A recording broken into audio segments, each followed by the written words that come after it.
And you can only become a leader when there are problems. I like that. The same applies to Rwanda, Burundi. So what are we federating? Whether rights from another country can be, I mean, somebody must be there to hold everybody accountable. But at the moment, we would rather deal with what we have, make it right. First of all, we as elites of Uganda, we have made Museveni the issue. I can tell Museveni is not the problem of Uganda. The problems of Uganda are much deeper. We can change the next 20 presidents and we'll still be this roundabout. Deeply incisive. The different political forces that we have in the country, we don't seem to really have achieved that minimum political consensus over certain things. Authentically symbolic and insightful. Behind the Headlines, every Wednesday at 10 p.m. with Charlse Odongotho. All on your public broadcaster, UBC, inspiring Uganda.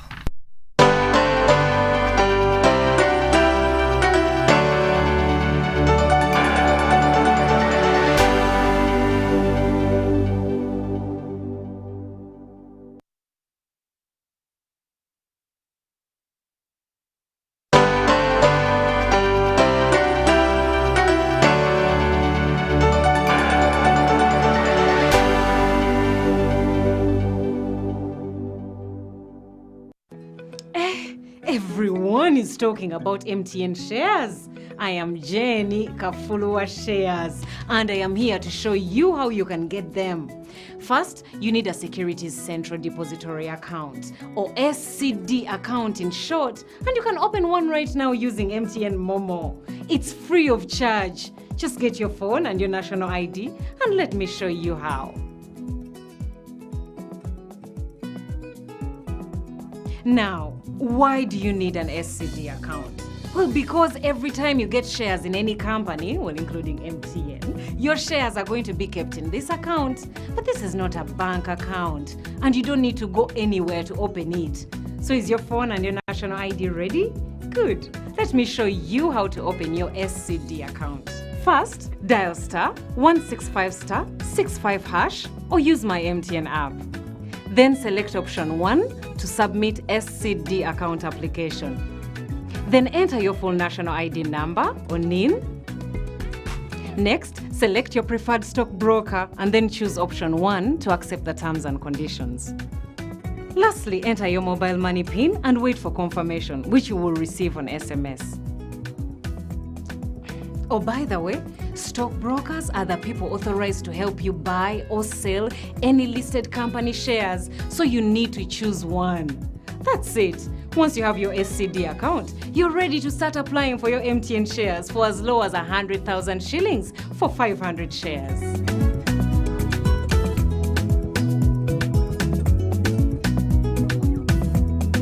Everywhere you go, MTN.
We also have enough air. It is intellectually engaging. And you can only become a leader when there are problems.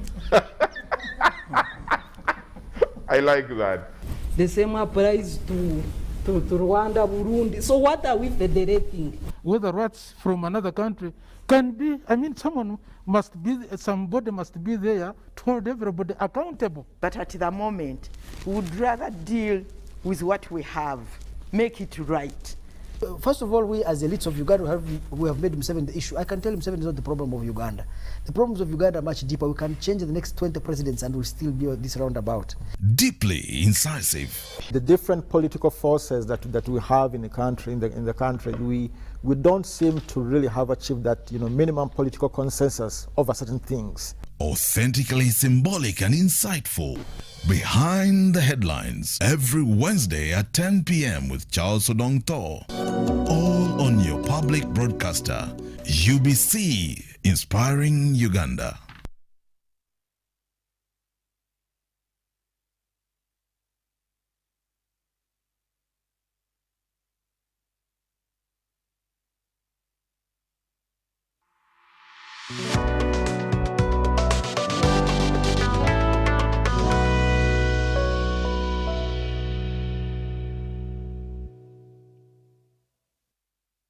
Screen. From the screen.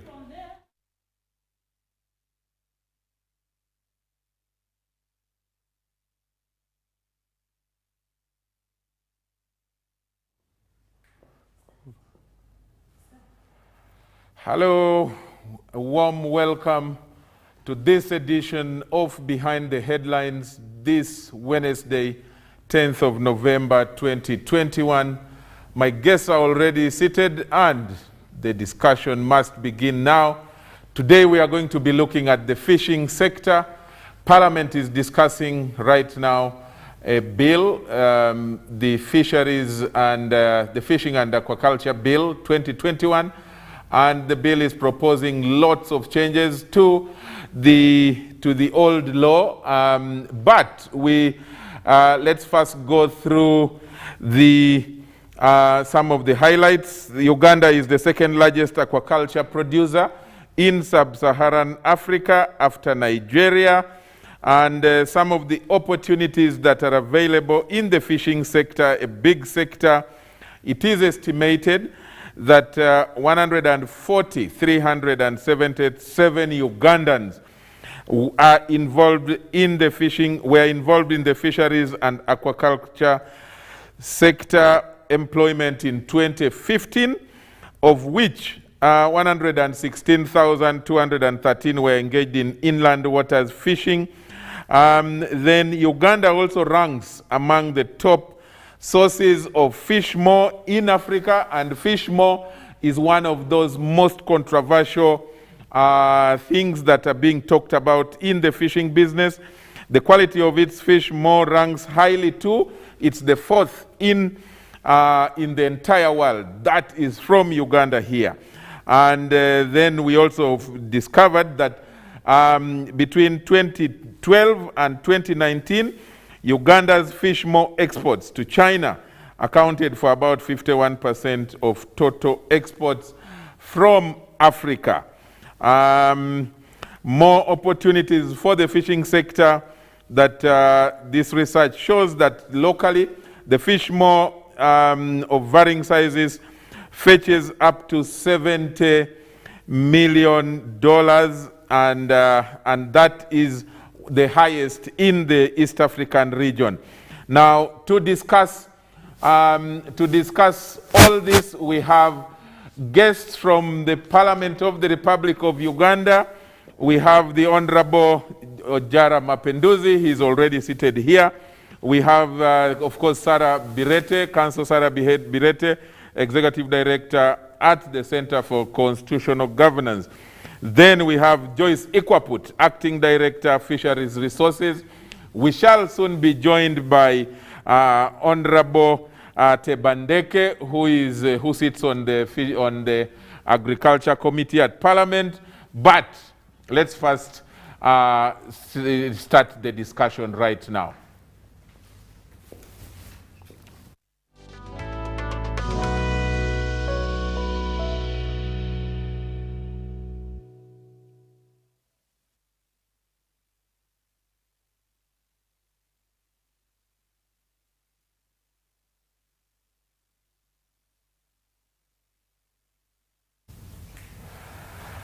Ladies and gentlemen, Honorable Tebandeke is shortly joining us, is coming in.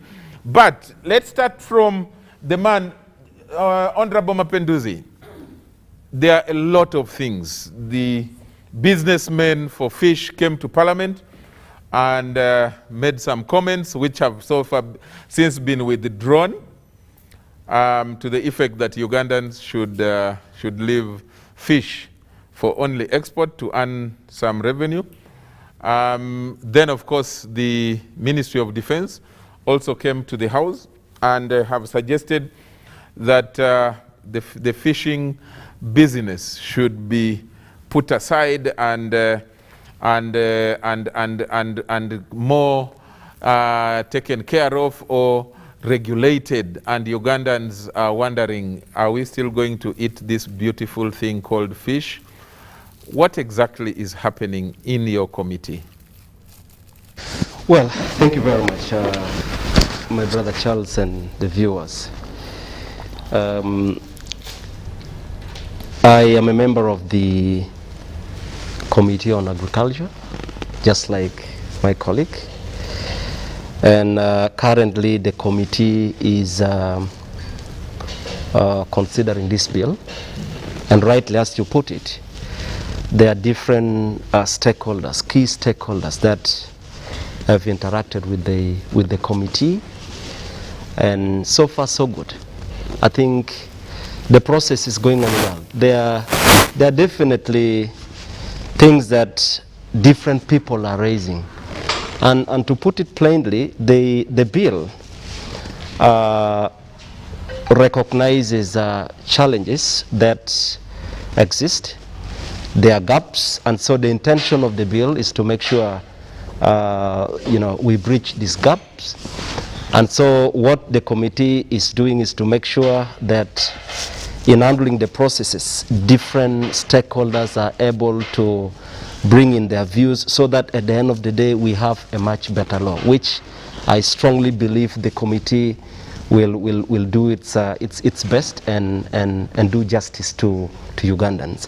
But briefly, it's important to know that about 2.5% of the population of Uganda depend on the fisheries sector. And when you look at some of the details that have been provided by government, first of all, currently Uganda is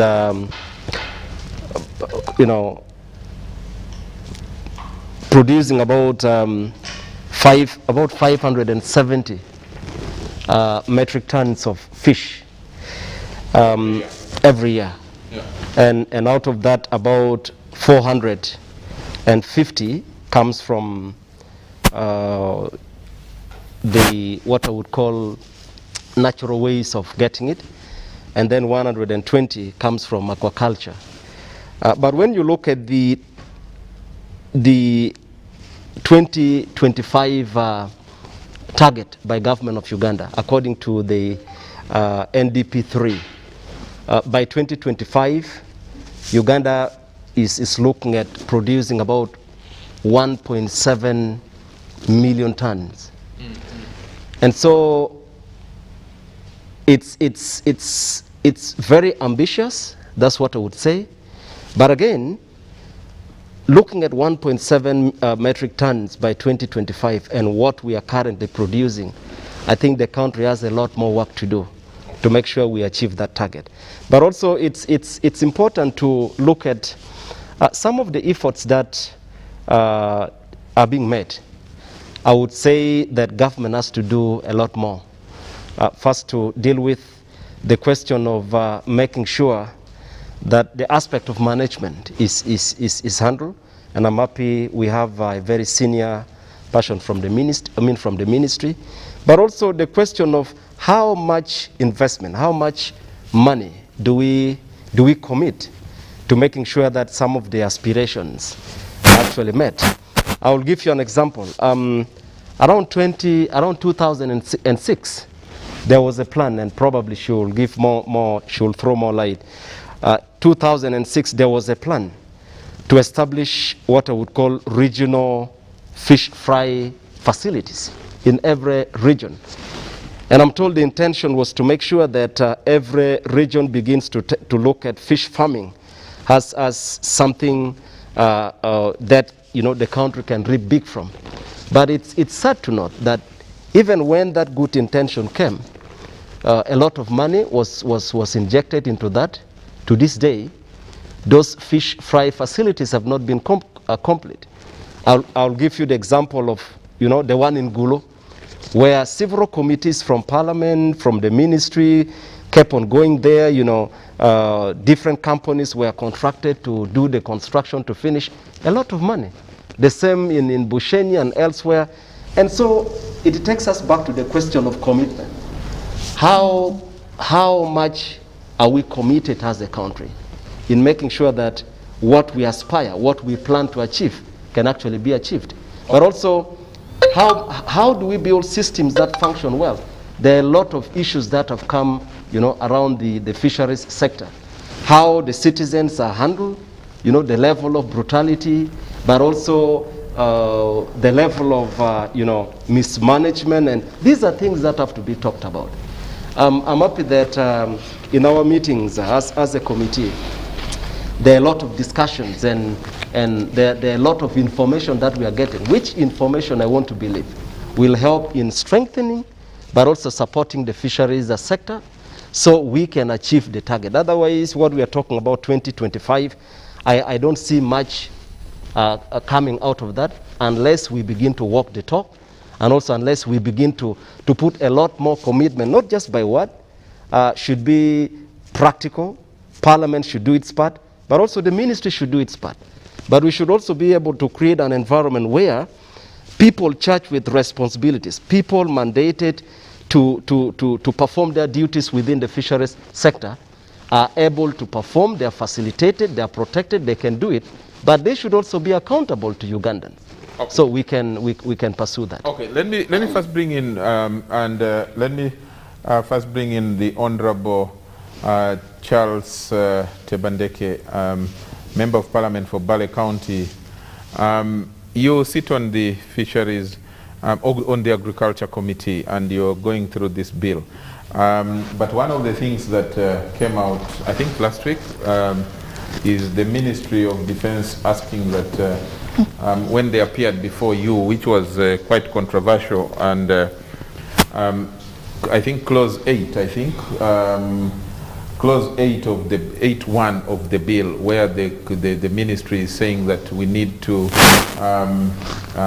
create autonomy and create the headship of the fishing unit or something like that to be a military person, something that the committee really opposed extensively. Why did you oppose that? What is this? What is this proposal about? What is the basis for it? What is its background? All right, I'm happy to join you this night. I've been a little late, but good enough I've reached. Thank you. I take this pleasure also to welcome my colleagues, the panelists for today, so that we share more about the fishing sector. In the first place, you have already introduced me, but allow me also greet my bosses from Bale constituency and Kayunga as a whole. Thank you so much for the opportunity granted me to represent your issues in the 11th Parliament. Honorable Mapenduza has tried to elaborate it well. However, before I tack on the clause you have quoted, I would like to assure the entire Uganda that the problem affecting the fishing sector is not necessarily the law. It's not the law that has affected the sector, because the challenges are more, and even the existing law right now does not exempt those that have done the illegal fishing or any other illegal process of their fishing sector that cannot be arrested. A few connotations in the existing law, when you go through this bill we are we are going through have not been put on the front climax. For instance, you find that partly that some of the issues that needed to be addressed, they are the boat sizes vis-a-vis the different water levels that we have in Uganda. Another challenge would be addressing the idea of subsistence farming for consumption of the fishermen vis-a-vis the commercial fishing. So I'm partly convinced that the problems that are affecting the sector, it's not only the law or the bill. Even if this bill is revised and we present it in a neutral form, but when the other challenges have not been addressed, then the sector shall remain the way it is. What are some of those challenges? The challenges are mainly three, according to me. First name them. But there is also one main failure by the sector, and that one is lack of planning for the sector. That one has failed, and I call it a failure because that one cannot be addressed by the law. So the government has not come out properly to explain as to why there is a failure in planning for the sector. Okay, we are going to the ask three cardinal issues. The lady here, Joyce, is going to explain why there is that failure. And yes. We will then. And good enough, she's the senior. But the three main challenges. Yes. It's administration and management. In addition to administration and management, then we have also a challenge of the poor funding system by the government into the sector. The third one is about the individualism, monopolism, which has come up with unhealthy competition, stiff competition on the water bodies. So those are the three main challenges which the government would address, and of which I don't think whether it will be addressed by the law. We need also to come down to the policies that need to be revised and put in place so that the sector is made okay. When I go back to the question you have asked me, clause 8, it explains it clearly in the bill that the chief fisheries officer shall be the technical head of the Directorate of Fisheries Resources, appointed by the Service Commission, Public Service Commission, and according to the Minister of Defense when he came, wanted to add in another. That technical head is this lady, supposed to be this lady. Yes, but Joyce. According to Defense, they added in another ingredient that he must be undergone, he must have went through military training, and he has to be seconded by UPDF. So I was a little confused, and I asked the Minister for Defense, why should you need the technical head to be seconded by UPDF? Where is UPDF creating a relationship with the fishing sector? Besides that, when you look at clause 13 of the bill still, it talks about establishment of monitoring, control and surveillance unit. And this unit is headed also by the chief fisheries officer, but all your powers have been the defense wants to take them away from you. That before you plan, before you distribute enforcement in various capacities, you must consult from the Minister for Defense. Then, when you look at defense in its own, it has no any relationship with the main challenges of aired out. Defense is not connected with finance. Defense but they have a role, defense has a role to play in security, in even in implementing regulations. If especially across the water bodies, if there is a tendency of maybe the foreign countries tending to control. Isn't that the case as well? I don't need to argue against your ideology, but ever since my P1 study, and it's constitutional, that it is police responsible for enforcement of the law, keeping law and order. There is a bigger difference between police and UPDF. The UPDF mandate is to protect the territorial boundaries of the country. Sovereignty. Then, according to the presidential directive, which he issued in 2015, to employ in the Fisheries Protection Force, I do welcome it. But under what circumstances do the presidential directive operate, and over which time duration? So it's like the fishing sector needed to be liberated, and the president already deployed in the UPDF into the water just with an objective of liberating the fisheries sector. Then a Ugandan has to ask him or herself, when shall this liberation war end? If President Museveni went to the bush and liberated Ugandans, then it doesn't mean that he has to continue with the liberation war. I think that one, even he himself knows that it ended. So Ugandans need to know, if UPDF came to liberate the water bodies, how far has it gone? To what extent shall it continue?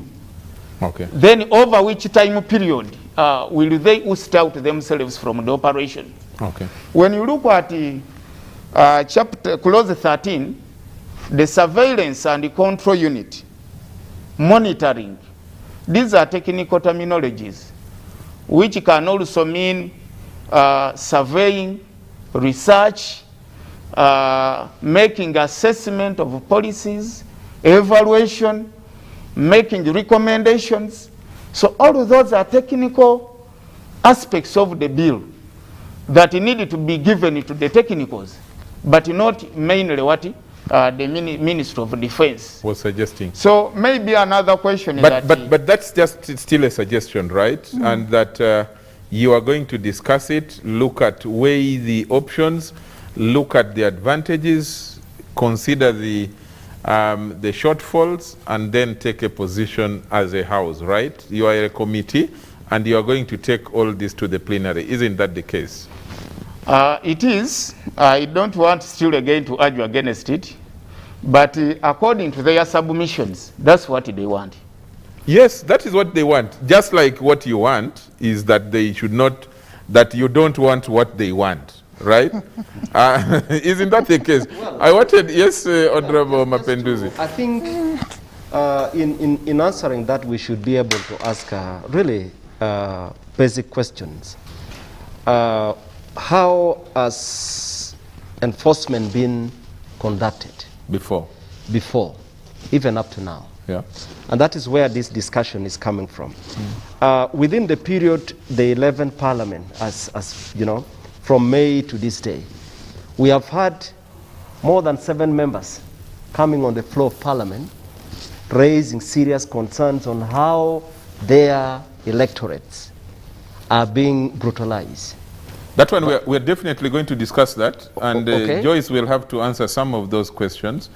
And so what my colleague is trying to emphasize is, yes, these are suggestions from the Minister of Defense, and they're entitled to their opinion. But again, when you look into the whole thing critically, you then begin to wonder, one, because the fisheries sector in Uganda looks like we don't want to rely on science and research. There are technicalities involved, and the moment we want to militarize everything, we think the army, the UPDF is a good institution, very useful, but there are more useful entities that can be, made good use of in certain situations. Okay. So what my colleague is trying to point out is not necessarily trying to say whatever opinion they are trying to raise is bad, but I think, and many of us agree to that there are better ways of handling enforcement and better agencies, and the Minister of Agriculture has come with its own recommendation on the different groups of people they would recruit and give them paramilitary skills. And so we are still trying to discuss that. But I think the idea of the UPDF trying to, I think that has to be rejected. Okay. Joyce, there are so many things that have been talked about. The management, administration, lack of planning for the sector, poor funding. Are these some of the challenges you face as a sector right now? Let's start from that. Or you have other challenges that you face as the fisheries sector. According to my namesake, Honorable Tebandeke, that your powers are about, as a technical person, are about to be removed, and that you are just sitting by watching. Maybe I thought I was still having a chance so that she responds to it. No, I'll definitely come back to you. I need to first set the... Yeah, thank you, moderator. I want to thank Honorable Mapendusi and Honorable Tabendeke for all the good issues they have brought to the floor for discussion. And I also want to thank the Ugandans for taking interest in the fisheries and aquaculture bill. I believe it's one of those laws which has raised a lot of public interest. And that shows you the importance of the fisheries sector, not only in the economy of Uganda, but in the livelihoods of the people and the nutrition of the people. Because if something is worthless, people don't pay attention to it. But a lot of attention being generated means fish is very important. And in fisheries, we have got a way we do fisheries management. We start with what we call data collection or research. Like Honorable Mapedusi said, we go to planning and policy making, we go to implementation, and enforcement is the last part of the fisheries management cycle. So there are different aspects of fisheries management that are outside the remit of enforcement. And these are all taken care of by the technical staff, because fisheries management is governed by science. There are different aspects of science that you must take into consideration when you are managing fisheries. So enforcement is just the last component, and it comes in after you have looked at all the management measures in place, their implementation, and where there is deviation from what has been put in place to attain sustainable management. Then you come in with enforcement to try and bring people back online to align to what management requires. So have you so far reached that stage, or you think we are safe? We have already reached that stage, because I believe... Why? I want to assure you, fisheries is a natural resource which is sustainable and renewable, but once it is mismanaged, it is bound to decline, and maybe even it will get extinct if we don't manage it properly. We have seen increase in illegalities in the fishing community, in the fisheries of Uganda, which are threatening the sustainability of fisheries. The level of illegal gears and the level of immature fish that is being cropped out of our waters is threatening the sustainability of our fisheries stocks. Okay. If you notice, we kept on going down in the quantity of the fish that was appearing in our markets, what we are catching. Until 2015, when His Excellency the President said we needed to take measures to reverse this. From 2015 to 2016, we had almost no enforcement because the fishery staff and the beach management units were first stopped. We saw escalation of illegal gears that threatened draining our water bodies of all fish. But when the Fisheries Protection Force, which is derived from the UPDF Marine, came on board in February 2017, we started to see some level of sanity coming back. One thing you have to notice is that we are not just dealing with the simple people throughout the lake. They are ordinary fishermen, innocent fishermen, but we also have hardcore criminals who have joined the fisheries as a hiding place. You see, fisheries, we have a lot of islands, we have a lot of swamps. When you go to Lake Yoga, we have a lot of sands. You will not believe me when I tell you people are living and sleeping on floating sands. We went there with some members of parliament in 2015 and we were shocked to find there are people who ran deserters from the army who are there. Even on Victoria, it's a cross-border. We have encountered people with guns in those areas. And when you go as a simple person with your laws, implementing the laws, you are bound to be attacked if you don't. So the reason we brought... Let me first ask you, before you leave, you take leave of that point, Joyce. You rightly said that you have utilized the UPDF to ensure that the wrongs, some of this criminality on the lakes are taken care of. What law did you use? Did you have to use a new law, or you just informed maybe the president as commander-in-chief, the commanders of the army and police, and then they intervened? If I may also ask her another question, Charles, with your permission. Yes? In your submission, and as a real and ordinary person, it's as if you're justifying the presentations of UPDF before the committee, that indeed they are the rightful people. I was still coming to finish my explanation. Okay. Yes? If you look at the Fish Act, we have the police. Yeah. Why were the police put there? Again, was to provide security. Law and order, security? Yes. Protect people, so property? Whenever, in most fish cases, is our property, so in most cases, the fisheries staff would go for enforcement activities. They go with the police because the police are armed and we are not armed. Yeah. However, there were accusations and counter-accusations of police having become compromised, and therefore some of them were not upholding the law, instead had become revenue collectors. So if you notice in the stopping of enforcement in 2015, even the police were stopped, so there was a gap.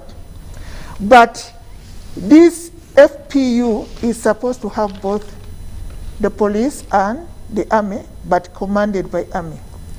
And this is a stopgap measure as we put our law into place. That's why you see in the law, we have put in place creation of a monitoring and surveillance unit. And the reason we are saying let it be paramilitary, we want them to get some military training to be able to handle the guns, similar to what we are seeing in UWA, so that they remain technical, scientifically guided, but having some means of protection. If you go back to the history of fisheries, fish guards of those days used to be armed before Idi Amin stopped it. Shortly, I'm being left behind. Charles, first wait. Yes. Let her first finish that point. They were armed. It was the regime of Idi Amin which removed guns from the fish guards, but they were armed. Because we are dealing, as I told you, with different people. We have got indigenous fishermen who go there specifically to get a living. But there are those who also have other ulterior motives. Like I've told you, we share the water bodies with the DRC, we share the water body with Kenya and Tanzania. You have seen skirmishes on Lake Albert, where sometimes there are people accused of being rebels and so on, trying to. So the army has to protect our sovereignty against intrusion. But they are just supporting us temporarily as we build our own monitoring, control, and surveillance unit. Okay, let me, Charles, I'm coming back to you. I need Sarah to first come in. Sarah, I need you to weigh in a bit at this time. The presentation of Joyce has brought in several other issues, certainly. But one thing that the two MPs had already put forward is, you know, the uncertainty or the disinterest with which the committee members are receiving this presentation or proposal to have a person like Joyce seated, that she must be recommended by the UPDF. That's what the proposal is saying, from what I saw in the proposal by the Minister of Defense, that she should have a military background, and that is the change they are saying they are proposing, which Charles is disagreeing with. Do you have a problem with that, especially where Joyce says Moderator, there are instances? I would ask her, are you going for military training? Will you manage it? No, or but you lose the no. It doesn't mean it has to be her. It can be someone else. as long as she can be, maybe she will be promoted to above the director, and then the director under her will be going for the training. They will have to recruit someone else, maybe. Yes. But Sarah, is there something wrong with that proposal, especially in as far as what Joyce says, that the water bodies have lots of criminality, you know, and every kind of mixture of things? There is everything wrong with that proposal. Why? The work of the UPDF, together with police, because both security agencies have maritime departments. Maritime security involves surveillance, constant surveillance of water bodies against terrorism, against piracy, against illegal trafficking of goods and services, including fish, against illegal fishing. So fisheries, as part of Ministry of Agriculture, cannot be under the control of UPDF. UPDF has a duty to protect citizens with their property all over Uganda. Let's take an example of people working maybe in that are going to promote the parish model, the local governance entities working on the parish model that now will be the central governance unity in terms of development in the country. They need security. Some of these entities are on islands like Karangara. So are you going to say that now UPDF wants a department in every ministry in order to provide security? It is ridiculous. UPDF should do their work, maritime work, on water bodies of Uganda. That's their mandate.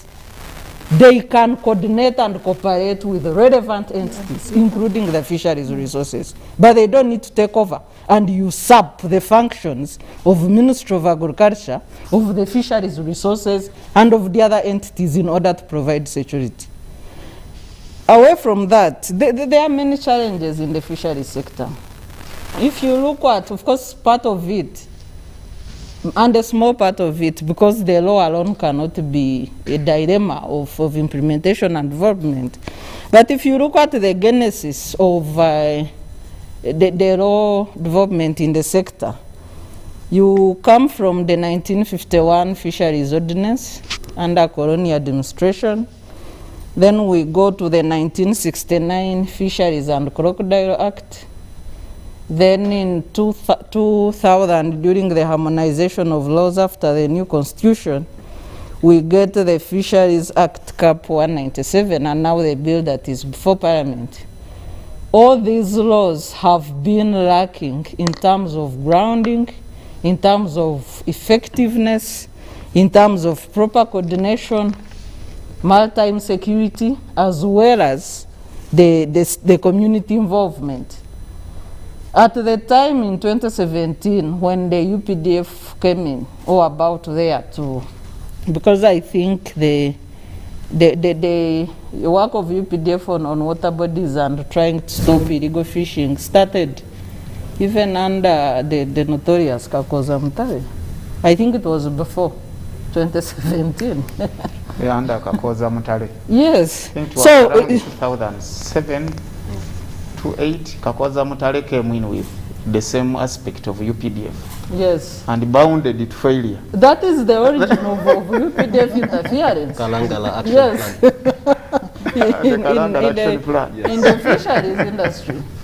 And when they came in, they were saying they are stopping illegal fishing, they are stopping use of substandard fishing nets, they are, and even would capture them and show them on, to the media. So the challenges of monitoring fish, especially given that Uganda has a comparative advantage of having the tilapia fish and the Nile perch, and the most organic fish, better than the other countries in East Africa, with a niche up to the extent of a 10% market in France and other European countries. I think we have not been focused as a country to develop the fisheries sector, because in 2008, fish was the second foreign exchange earner, but today we have gold, which we don't own as a country, which we don't mine, as a top exchange earner. We have coffee, and then tourism. Gold, tourism, and coffee in that line as the three topmost foreign exchange earners, and fish has dropped. It is part of it's the 6th agricultural exchange earner, and the agricultural products compose of 80% of our exports. So you realize that there is no attention, particular attention, to encourage production, to develop the sector, to develop the value addition chain and distribution chain, to help farmers with, the producers with the subsidies, create routes for export, because it's expensive. Storage and exportation of fish is expensive. Yet we have a big niche, a big market in Europe that we are not exploiting with our organic fish. So there is very little focus in the sector as a country. Joyce, why are you not giving better leadership to the sector? From what I hear around the, can I call it the table here, of the ladies and the gentlemen, that you are not focused, you are not planning, you are not managing well. That's what they're saying, in other words. Why are you not doing those things that you should be doing, especially you in your position as a technical person? We are focused, we do plan. However, I agree with the Honorable Tabendeke that we have inadequate facilitation or funding for that matter. Issues of enforcement, for example, are quite expensive. Issues of aquaculture development as an alternative is also expensive. There is inadequate funding to the sector. We proposed a fish levy trust fund. In 2011, we were granted in the amendment bill of the Act establishment of a fish levy trust fund. Unfortunately, it was found that it contravenes the Finance Act, which was allowing a creation of alternative funds. We again put it in this bill, and we still feel strongly we need a fish levy, because fisheries can generate its own money and be able to plow it back for sustainable development and management of the sector. However, it has again been removed from the Act, and it's our appeal that it's put back in the Act. Because without sustainable funding, we shall continue dancing around. Some of these issues which are being raised here will continue persisting, because it is a fact we don't have sustainable funding, and fisheries needs to have a sustainable funding. But as for handing over to the military, that is not our desire. We introduced in 2003 what we call co-management. Co-management. Co-management. In the past, it was command and control. But in 2003, we adopted a co-management approach where we bring on board other stakeholders to work in partnership with us and the local government to manage the fisheries resources. That is when we introduced community participation under the beach management units. You are aware people were talking about BMUs. That was introduced in 2003 to enable fishermen to come on the table to participate with us in decision making and implementation of fisheries management issues. Can I ask something before you go far? Do you like in terms of managing and even bringing forward this proposal? Did you have like a kind of meeting of mind? Did you engage the two sides, Minister of Defense together with Minister of Agriculture, and then meeting technical staff, people like you, and saying, this is what we agreed to, let's have this proposal sent? No, that's not something which arose out from the Ministry of Agriculture, because what you are seeing, our views is what is contained in the bill before Parliament. Those are our views. Yeah. But stakeholders are welcome to give their views to the committee, because now the bill is before the committee, and it is now in the hands of the legislators to take a decision. See that they take it into become a law. Following the hearing and, yes. And the reasons, so justifications. Those are views of individuals. Yeah. But it's not that we had a discussion and that's our view. But for us, we welcome other stakeholders to work with us under co-management arrangement. We take the lead and they work with us. They support us, but we take the lead as technical people. Okay. At this point now, let's feel free and interject us, and when you have a point, if you want to challenge a point or throw in some other message, feel free. Honorable Mapenduzi, you want to? You know, the question you ask, you directed to Madam Director, right? Yes, is that the correct Madam title? Joyce. No, I mean the title. Yes, Madam Joyce. Yes, please. The question you directed to us is very important. The Director in charge of Fisheries. Exactly. Very important question. I think there are three things that we have to seriously look at. Number one, the aspect of knowledge. I can tell you the director, different people, very knowledgeable people. Today we had the team from NARO, the Director General and the team. The information they have got, the knowledge. So we have those people, we have them. But where is the problem? I think the problem is with the goodwill. One, the goodwill to embrace the knowledge and make good use of the knowledge. And that's the biggest problem we have in this country. You have people who want to help, they have the information, they have the knowledge, but you disregard them. You begin to bring things that are completely not in line with what is being talked about. That's where I think we really need to help our sister here. Because for me, the problem is not even with them. The problem is however good their planning is, if they don't have the moral support, if there is a lot of interference, if little attention is given to the sector, they cannot do much. And that's something they have to talk about very frankly. But also there is that laxity, that level of negligence that I think she has to acknowledge, first as a sector. I think they're not doing enough to make sure the sector is more vibrant. I'll give you an example. Look at the level of damage being done on these lakes. Sand mining. You understand how destructive it is.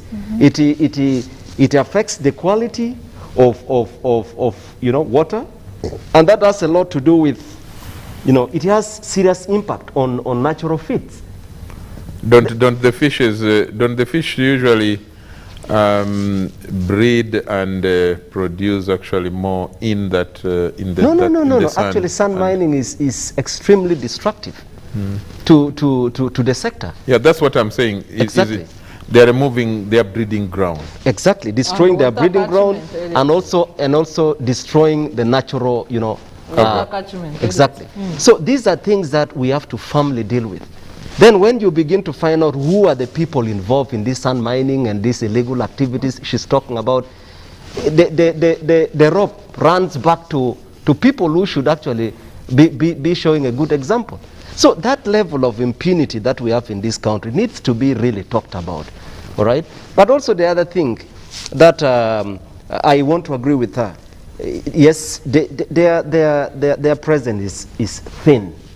When you go to a district, I think you have more of one officer. One at the district, one at the district. Two also at the sub-county. So you find there is one officer in the district that is supposed to be in charge of the sector, and then when you go to local governments and see how much they are trying to do, it's sad. It's sad. So I think there is need for the sector to begin to realize that actually they are not doing Uganda service. They need to improve. And much as you would say, little funding and all that, and because in 2019, the fisheries sector earned Uganda about $177 million. Yes. Right? That is only to international fish trade. Exactly. And then without counting the regional trade. Exactly. So it has lots of potential. Exactly. Okay. But Charles. Yes. Sorry, Mapendizo, I'll come back to you. That's okay. Let's give the ministry a benefit of doubt, given the challenges and difficulties Joy says they are facing. You come from a fishing background, right? Yes. You come from a Kayunga area and Lake Choga and the Nile. Lake Choga, then. But is it too much to ask of you leaders to mobilize the people to ensure that they adhere to fishing policies, laws? Don't fish with the small gears. Don't use illegal fishing methods. Don't do this, don't do the other. Is that too much asking? Why are you people failing? Why are you people failing because control? Fish rots from the head.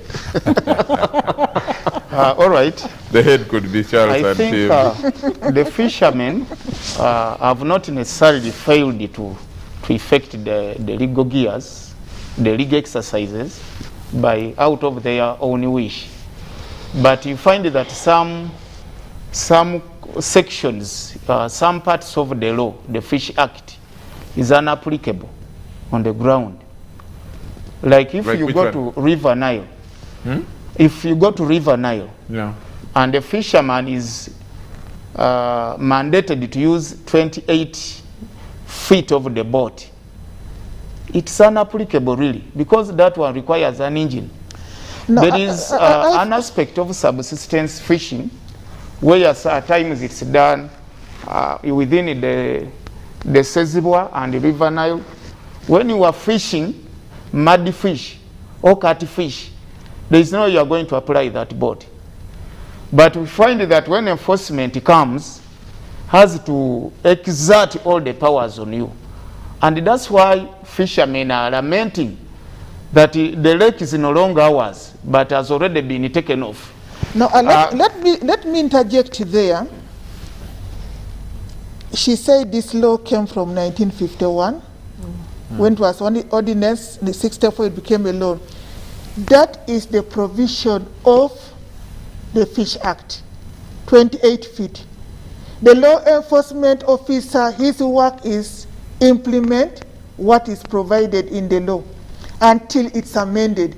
And it's our hope that this bill turns into a law, because we have provided already, we have noticed those weaknesses, and we have provided in the law that we shall come up with regulations specific to different water bodies, including the size of the boat. We shall work with our colleagues from research to come up with, and of course the community, to come up with a sustainable boat. We don't want, again, a boat which will destroy the livelihoods of the people, but we also want a boat which can be operated by the people. So we are going to address that one in this law. Okay. I think, for me, I think the aspect of management and administration, when I see Madam Joyce promising to come up with a lot of alternatives, when she has no powers, but she's denying, you cannot say it. Mr. Charles, what do you mean, Charles? No, you look at the structure. Under normal circumstances, we would have the president as a fountain of honor, and at central government here. What graph is that? This is a structure I'm composing. He's proposing his structure. That would streamline the sector. You see, the president is a fountain of honor, but the structure of powers is no longer inexistent, but there is a line of power where the president directs directly from above to the FPU at the ground here.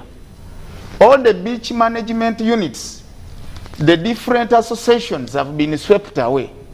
You are talking of the DFOs, the district fisheries officer, they are no longer active. Even the commissioners themselves are part of the enforcement, because the directives come and reach the enforcement units down where the local people would exercise their rights. Okay, Charles, and it skips all these. All of these are being I'm going skipped. to ask you to tell us what is in that structure on the sides.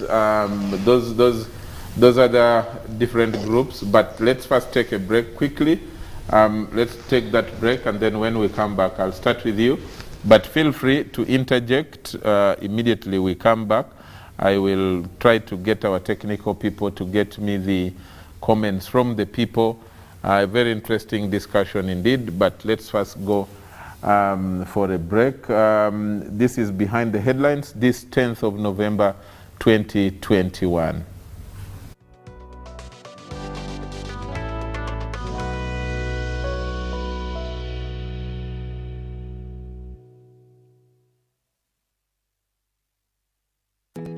Grow together with one of Uganda's largest companies. Apply for MTN shares for as low as 100,000 Uganda shillings. And when you apply using MTN Mobile Money, you get 10 free extra shares for every 100 shares you apply for. Dial *165*65# or use the MyMTN app to apply now. The terms and conditions of the offer and other important information are set out in the prospectus. For assistance, visit any MTN service center or Stanbic Bank branch countrywide or a licensed broker.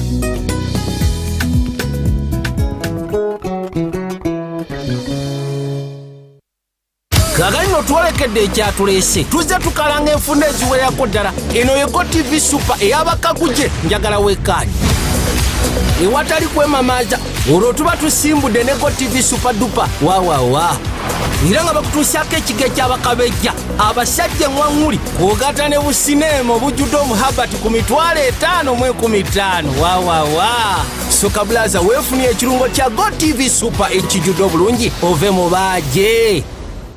Introducing Learn From Home Data Bundles. Customized bundles for you and your family to study or work seamlessly from the comfort of your home. Use any of these affordable data bundles to connect to your MiFi, routers, laptops, tablets, and smartphones while avoiding unwanted internet exposure and ensuring undivided attention during online classes. Enjoy instant access to Zoom, Microsoft Teams, Google Meet, and selected educational websites. Dial *175# to buy your Learn From Home bundle today.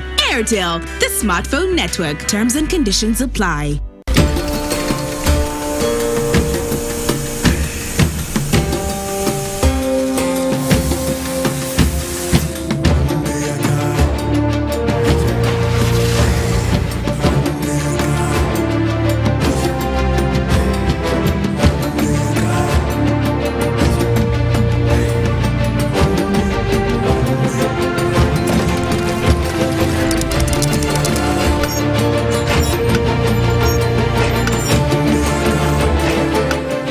Introducing the all-new Roofing's TMX 500C rebars with cut and bend surfaces. Roofing's, strength of a nation. Everyone is talking about MTN shares. I am Jenny Kafulua Shares, and I am here to show you how you can get them. First, you need a Securities Central Depository account, or SCD account in short, and you can open one right now using MTN Momo. It's free of charge. Just get your phone and your national ID, and let me show you how. Now, why do you need an SCD account? Well, because every time you get shares in any company, well, including MTN, your shares are going to be kept in this account. But this is not a bank account, and you don't need to go anywhere to open it. So is your phone and your national ID ready? Good. Let me show you how to open your SCD account. First, dial *165*65# or use my MTN app. Then select option 1 to submit SCD account application. Then enter your full national ID number or NIN. Next, select your preferred stockbroker and then choose option 1 to accept the terms and conditions. Lastly, enter your mobile money PIN and wait for confirmation, which you will receive on SMS. Oh, by the way, stockbrokers are the people authorized to help you buy or sell any listed company shares, so you need to choose one. That's it. Once you have your SCD account, you're ready to start applying for your MTN shares for as low as 100,000 shillings for 500 shares.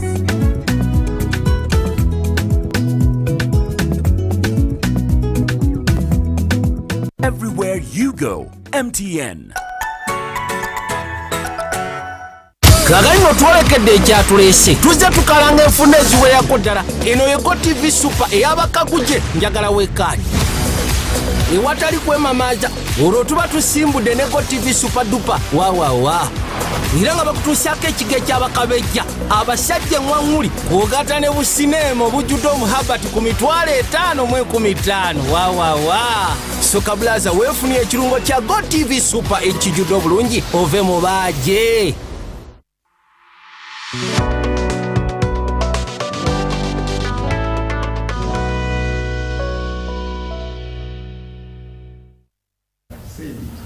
Well, welcome back. We are back from the break. This is Behind the Headlines. This Wednesday, the 10th of November 2021. My name is Charlse Odongotho, and I'm moderating the show. I'm discussing the fisheries sector, the opportunities, the challenges, but what exactly is the interest in the fishing sector?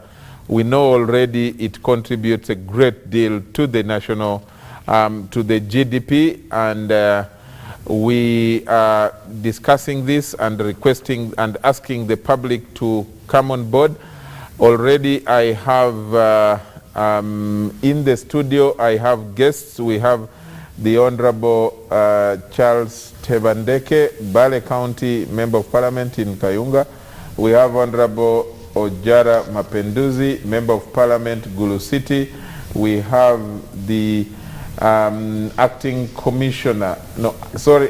director in charge of fisheries resources, Madam Joyce Ikwaput, and we have the executive director of the Center for Constitutional Governance, Council Sarah Birete. Before we went for the break, Honorable Tebandeke wanted to demonstrate or show something that is akin to a better structure that can be used to manage the fishing sector.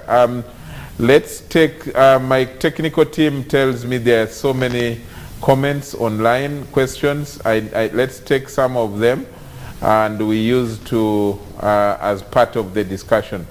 Technical team, the message is from the public.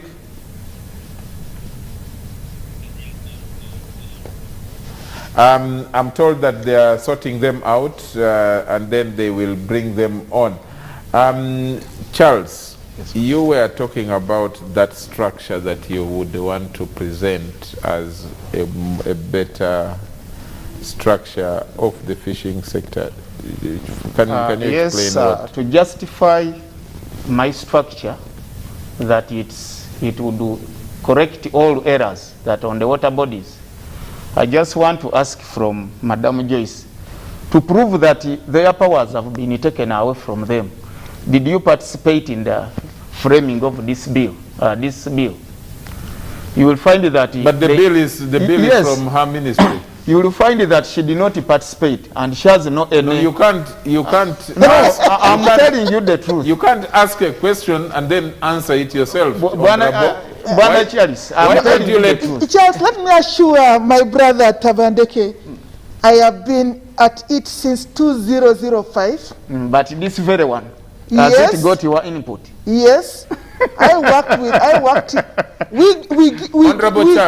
the principles, yes. Charles, and we give for the sake of the public information. First read for me the short title. All right. The short title of the bill. The short title. Read for me the short title of the bill in front there. You have what does it say? It's bill's supplement. Fisheries and Aquaculture Bill 2021. Good. And who has signed it? This one is the copy is not signed. It is signed by Honorable Sir Frank Tumwebaze. Honorable is very smart. No, saying that one is not signed.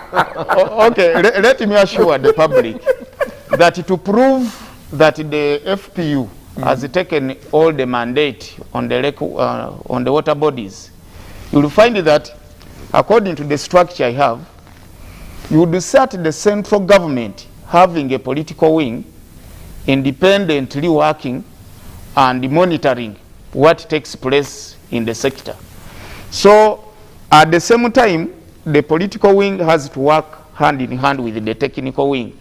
If I'm to ask right now, what is really the work of the permanent secretary in the sector? You'll find that the permanent secretary has been made dormant. And it's the same story with the director. These people are just seated in the office. They've given in all the work to the army, the UPDF. And when some people, our people, the local natives are suffocated at the ground over there, at the different landing sites, they have no option to report to the president. And the UPDF have been saying out clearly that the lake is mine and the president. So it has exempted all the would-be rights and responsibilities of the local members in the community to participate into administering and management. You have talked of the district fisheries officer. He's also a technical person at the district level, but he's doing a lot of nothing because all the powers have been assigned to UPDF. You find that even the chairpersons, LOC5, under local government, they are the political heads. The work of the chairperson at the district level would be more or less equivalent to the work of the minister at central government, at the political wing. But all those powers have been diluted and have been taken off from them. So they are no longer working. Can you allow Joyce to respond? I want to ask her. Yeah. Ever since the enforcement came into operation, what have you been doing? If she has any of two activities, I'm buying her bottle of soda from here. Let me again re-emphasize. In fisheries management, there is a cycle. There is data collection, there is policy making, there is regulatory frameworks. We do the review, and we come up with the drafts which we give to our legislators, having passed it through the legal drafting to turn it into law. That's one. We are responsible for making all the management plans for development and for sustainable utilization of the fish. We are responsible for all the quality issues. We are responsible for licensing your fishermen. We are responsible for checking on all issues of water quality, issues of fish quality to guarantee export of our fish to the international market. We are responsible for community sensitization. We are responsible for co-management institutions. We are responsible for, what can I, there are a number of things. You see, we are responsible for. I told you, enforcement is the last arm of management and only comes to make sure after all this quality assurance, management plans are put and said, don't use these right gears, don't use this. After all those have failed, that is when enforcement comes in to say, hey, Mr. Tabandeke, you are going off target, come back online. That's what enforcement is trying you to do. But they don't enforce what I have not told them to enforce. Joyce, is it written in stone that enforcement must be the last bit, or it is supposed to be circumstantial or situational, depending on the factors or circumstances presenting at the time? Any law, enforcement of any law comes when people do not adhere to what is set out in the law. You do not enforce, if people are obeying, like even take for example the curfew. If everybody obeys a curfew, then the police will even have no work. We are talking about that. Yes. Okay. I thought on the lake. I thought you were talking about sending the police or the armed men on the lakes in case of. Sarah has an issue. Okay. Let me just clarify. You see, I have been in these fisheries for so many years, and Tabandeke knows because one time I dealt with him before he became Honorable Member of Parliament. Was he catching illegal using the small? I have kept on telling the fishermen. Is he a more dealer? He was. Yeah? He was.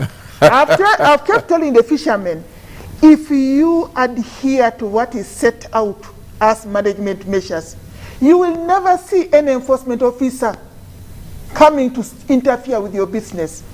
They only come there because you are doing something wrong. But if you adhere to the right things, how should somebody come and arrest you when you are having the right size of fish or the right gears? Okay, no, let's first listen to Sarah, and then I take the public engagement feedback, and then I come back to Charles. Yeah, you know, listening between what Charles and Joyce are saying, you realize Charles is debating activities on the lake, and Joyce is debating desk work. I think it would be good for the listeners and citizens out there to know who is in charge of Fisheries Department in Uganda. Because we know enforcement, especially by UPDF, has been controversial over years. Even the last parliament suspended army presence on the lakes, and then there was a standoff between executive and the legislature because of the decision taken under the leadership of Kadaga. So I think these are the challenges we need to discuss if we are here to provide solutions to the challenges of the day on the governance of the fisheries sector. So, as I conclude on that point, Madam Joyce, as you do the office work, the management, the policy framework, who is on the lake? Because fishing is not an indoor activity. It is work that happens on the lake. But just to come in, you know, what Madam Joyce is talking about is understandable, but I think it comes to what I raised before. The moment you begin to talk about enforcement and all that, it's an indication that you fail to do a lot that you should have done before reaching there. What is your level of engagement with the fishing communities? What is their level of participation? You know, and the monitoring and compliance. You could do much better, and actually, you could have a lot more positive reception and support from the community if you put in place the things that would motivate the community to look at the sector as caring for them. For example, what if you are to look at supporting post-harvest handling technologies? So those involved in fishing have better ways of managing whatever they have got, and so they can get better market. The other thing is it's a fact that our fish stock level is over exploited. And the question is, how much are you trying to do? Talk about Gulu. How much are you trying to do in a district like Gulu or in Karamoja to promote aquaculture, so people begin to look at the ministry not just as an institution that is about running after people, chasing them, but is supporting the sector, so people are a lot more involved and can reap big out of it. If you want to get fingerlings from Gulu, you will have to drive more than 300 kilometers or so to get it. It's about making your presence felt in every aspect, but working with the community, supporting them. The moment you build a culture where people are suspicious, people think the ministry doesn't care, it's about chasing them, that's where we go wrong. And then you will have to spend a lot of resources on enforcement, and then the brutality aspect comes in. Okay. So my suggestion, Madam Director, is that I think the ministry needs to get into what I would call deeper reflection on where you haven't done well, where you have gone wrong. And also you need to have a period of reviewing whether your presence as a sector is being felt positively out there, and there is need to begin to redeem that image. The fishing communities have a lot of concern how they are treated, and government has a duty to provide what it takes so that the fishing communities can begin to realize the impact of what they do. I think these are things that needs to be considered. Okay. Honorable, I agree with you. I don't want to disagree with you. But let me tell you, when it comes to community engagement, I told you 2003 we moved to co-management. Personally, I did a research as part of my master's on co-management. And the community told me, if you bring us on board, all these issues of illegalities, lack of data, everything, community development will be a thing of the past, because we know our brothers who do the wrong. We went ahead, I convinced government to adopt co-management approach and create beach management units. Up to the extent I earned the name Mama BMU in East Africa. We worked, the first BMUs we worked with performed perfectly well. However, as time goes by, one thing you need to know, fisheries is one commodity that is having lucrative business. There is liquid money in fisheries on a daily basis, unlike coffee, like milk. Okay, milk is also another way you can have money on a daily basis. So it has attracted outside investors. We are not dealing with indigenous community who understand their livelihoods are 100% dependent. We are dealing with investors like you and me. Actually, that Can is... I complete? No, I want to explain. But I wanted to say that is exactly where you have gone wrong. The moment we don't empower our own people, we allow foreigners to come in and, Okay, let me complete. Take charge. I think my question also... Let me complete. Then you come in. Because I don't want to lose the point. Okay. When we brought in the BMUs on board, we gave them powers. If you got hold of the BMU statutory instrument, it lays out the powers. They even have powers to vet who can come and enter and join the fishing community. However, along the road, as these external investors came, they overpowered the local community. But I have a question for you. Allow me first to invite the people's submissions. I'm told it is ready. Okay. Can I request that those who are sending messages ensure that you have them with your names? Charles, thanks for the show. Oh, take it back a little. Yes, let's start from that. Charles, thanks for the show. I concur with Joyce and support the UPDF's presence on the lakes. Our water bodies harbor rogues, hardcore criminals, and even rebels. And most of the stolen motorcycles and so on end up being taken to be hidden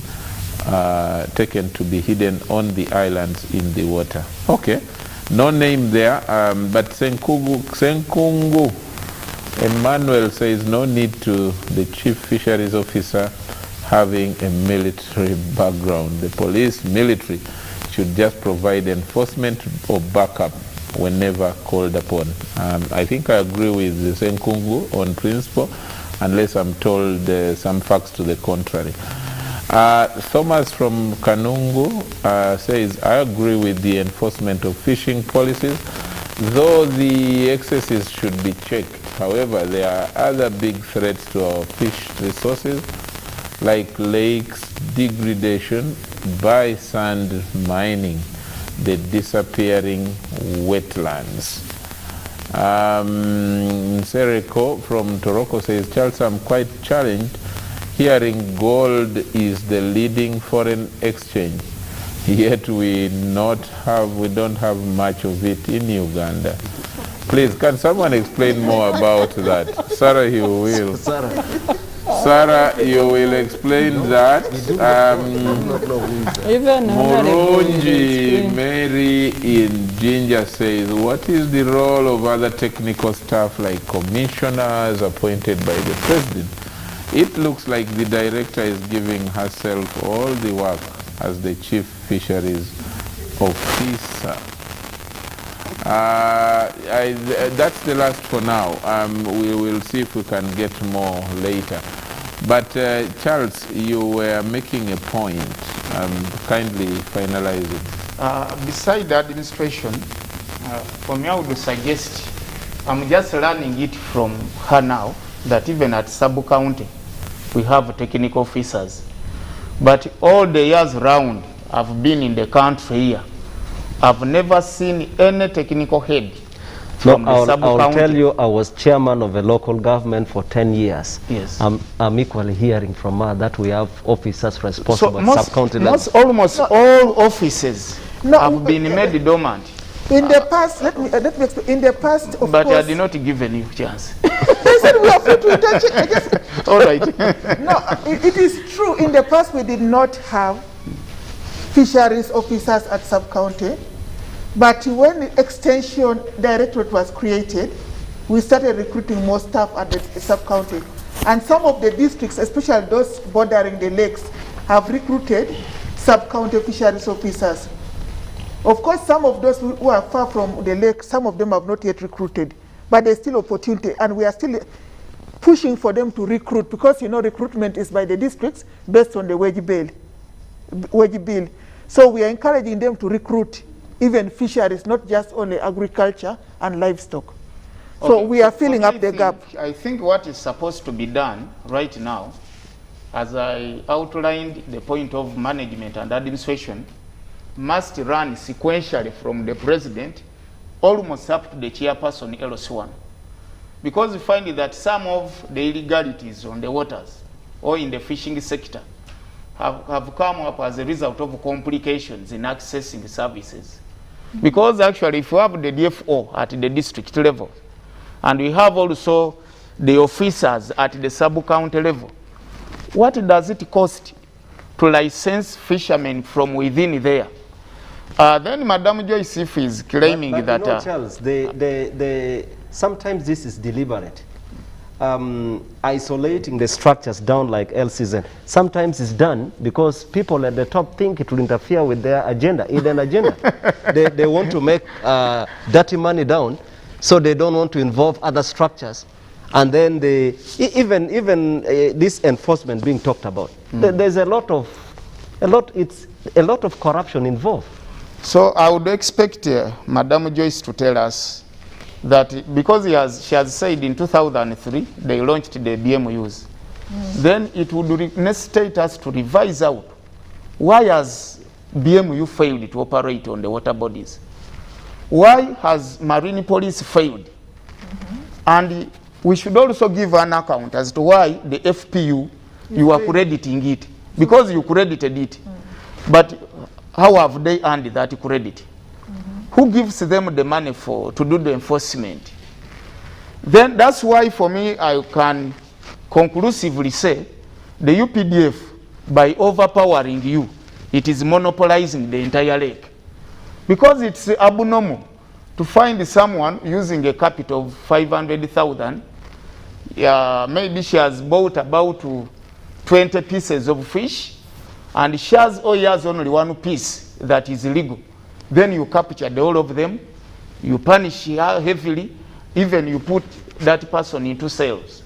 I think that's how, that's why UPDF is moving on successfully. Where does the fish go, Charles, after that capture? By the way, even sometimes when you are arrested, they make you buy about 200 liters of fuel. Sarah, what does then they keep on moving like that. No, let Charles first tell us. Madam Joyce, if you are saying that you contributed to this bill, yes, and administration and management, yes, when you open clause 86 subsection 2, which says that the chief fisheries officer shall prescribe standards for hygienic and quality production, yes, and placement into the market, production and harvesting, handling, transportation, storage, processing, and marketing. Under what circumstances can a chief fisheries officer take on the lead, even to dictate on the market? Because that's what it means. That's why I was wondering whether this bill was extracted by technical officers or it had some conflicting interests behind it. Okay, Charles, yes. Charles, you are aware we are exporting fish, and you're exporting fish more. Yes. For you to enter the market, you must comply with the quality and safety requirements of that market. And that is our role, to ensure we give you the standards which comply with the market. This very clause is not interpreting. Which clause are you talking about? 86 subsection 2. That the chief fisheries officer shall prescribe standard, that's okay. Yes. Hygienic and quality production, yes, that is okay. Yes. Placement into the market, that's okay. But production and harvesting, handling, transportation, storage, processing, and marketing, it implies the chief fisheries officer may wake up one day tomorrow and he directs all the mapenduzi, the tebandeke, you will no longer sell fish at Bwaise, sell it to Gaba. That one, read the sentence. Yes. Read the sentence properly. That's what it means. No. Let me read it for you. Clearly, it says, the chief fisheries officer shall prescribe standards for hygienic and quality production and placement in the market, set and adopt minimum standards for safety and quality assurance, and ensure that the standards are applied throughout the fishing industry, starting from production, harvesting, handling, transportation, storage. That means and the marketing. Throughout the market, throughout the fish production and the value chain. You are looking at the chain from the time you catch the fish up the time you place it on the table for Tebandeke to eat. We want you to assure that that fish remains safe. Because if at the time of catching, the fish gets contaminated, however much the person in the market tries to handle it well, it's already contaminated. If the person catching it has handled it well, and the person transporting does not do a good job and gets contaminated, the other person's role is already destroyed, and the one in selling can't do much. So we have to make sure throughout the chain, up the time reaches your plate, this fish remains of good quality and safe to your health. That's what the statement is saying. No, this statement is halfway explaining the roles of the chief fisheries officer.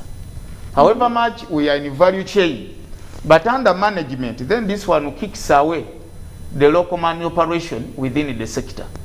Because there is no way you can tell me that you'll even come and define for the marketing. Exactly. That's far beyond the work of the chief fisheries officer. Okay, let me explain. But that is, maybe it would be under the Minister of Trade. Let me tell you, when we talk of the chief fisheries officer, the chief fisheries officer does not work as one person. Below the chief fisheries officer, we have got fisheries inspectors who are trained in quality assurance matters, both at the center and at the local. They handle that. Not that the chief fisheries officer personally will be there. They have got staff who will handle different aspects of the fisheries industry. There are those who are handling aquaculture, there are those who are handling resource management, there are those who are handling quality assurance, there are those who are handling legal issues. There are different aspects of the fisheries and there are different staff. That's why we have 3 departments. Each department is handling a different aspect of the value chain. And the chief fisheries officer is on top coordinating all these people. I wanted to say just one thing. Yes, Sarah also wanted to say something. That's right, that's right. I definitely agree that that provision specifically ensures that the aspect of quality and safety, yes, which should be at all levels, whether in the market, is assured. That is okay. But I think still we should be able to talk about some of the mandates you are being given in this bill. It promotes some level of micromanagement which can turn bad to the sector. For example, when you look, there is a provision where even it will be your duty to actually assign the district fisheries officer. All right? Now, that becomes a challenge, because if a district fisheries officer is already recruited through that public service procedures to perform that specific duty, does it require another assignment? No. Honorable, the only part of assignment is enforcement. You remember in the past, the fisheries officer you are the same extension person, you are the same person in charge of quality assurance, you are the same person in charge of aquaculture. That's why we are now trying to have this sub-county with the other officers to assist. But we are saying if we create the monitoring, surveillance and control unit, let this unit be purely responsible for enforcement. We have had accusations against our fisheries officers as being corrupt, as the ones who are promoting illegalities. We are saying let's separate roles, let them undertake other activities in the fisheries, and leave enforcement to the enforcement unit. But where need arises for these people to support the enforcement unit, they will be assigned. But you see, Madam Joyce, even the monitoring unit that you are going to create will do the same thing that the people you accuse of being corrupt. Because you know, you are not solving the monitoring unit. Yeah, you are not solving the problem. The problem is related to how the ministry plans, how the ministry provide resources, how you create regulatory framework, how you monitor and all that. So as long as you don't deal with those issues, those underlying factors, even if you create 100 or 1,000 structures, they are going to do the same thing. All right? Just like he said, just like Charles has said at the start, that you know it's not the law that is going to solve this problem. And this country is not known for that. There are so many policies and laws in this country, but we are not solving that problem. What is your suggestion for what's your suggested no, solution, it comes back to you as a ministry, your level of seriousness, how you stick to what should be done correctly, and you toe that line. And that's what we are doing. Sarah, I need you to come in. That is what we are doing. I think that's why we are putting all Charles this in and place. Joyce, let's first listen to Sarah wanted to come in, but at this point we need to at this point we need, as we tackle the issue of the challenges, the gaps, and as espoused by Joyce, I think we need to start looking at what should be done better, what is the solution, what is the way forward. And from the MPs, but also Sarah, you can weigh in as well, because the bill being at the stage where it is now, debate going on and consideration and all that, it's important we also add our voices on behalf of the people out here, that this is what is going on and this is what we think. Yeah, what I see lacking in the debate is the side of opportunities and how people can get involved in the sector. We have discussed more of technicalities. The the head of the fisheries resources or department, you need to engage more beyond technical issues, because if you consider the potential of the sector that you are engaged in, and its minimal or less impact on the people, there's a lot of information gap.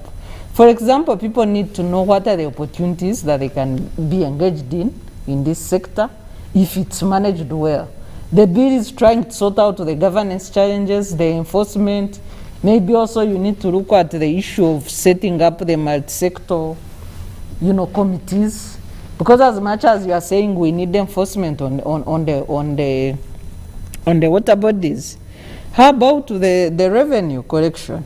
So if you set up a multi-sector committee that involves URA, that involves police, that involves the army, and your enforcement team, and they are based on the water bodies, because that's where you need to be for part of your implementation, then you would have this multi-sector committee, and there would be no need for UPDF, for example, to come and give the crazy proposals they gave to the committee that they need to head your sector.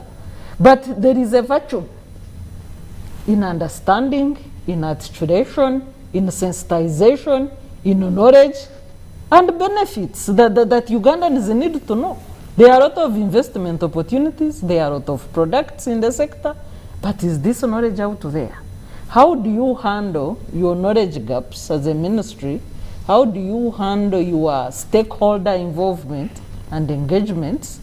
If you look at your connections with the private sector, because the fishermen are part of the private sector, they are part of the trade. So in this multi-sector arrangements, where is the Ministry of Trade? Where do you interact with the Ministry of where do you interact with the revenue? There was a tax levied on fish meal that raised the debate during budget. When do you interact with these other key agencies that you are supposed to work with? Someone called Julius sent information here and says, thanks for the show, members. This bill is fair, but the MPs need to give it thorough slicing. Okay, we can debate that. If you're saying that it is fair, then why are you saying thorough slicing? But that is another, the main point that the person makes is this. The bill gives too much powers to the chief fisheries officer at the level of a director. Community participation in the management of the fisheries sector is not given what is due. It must be strengthened, community participation. Too much powers to the director. Then let the UPDF do their work, and currently it's helping and fishers are benefiting. It's not true that the fisheries department is thin on the ground, except that they are easily compromised.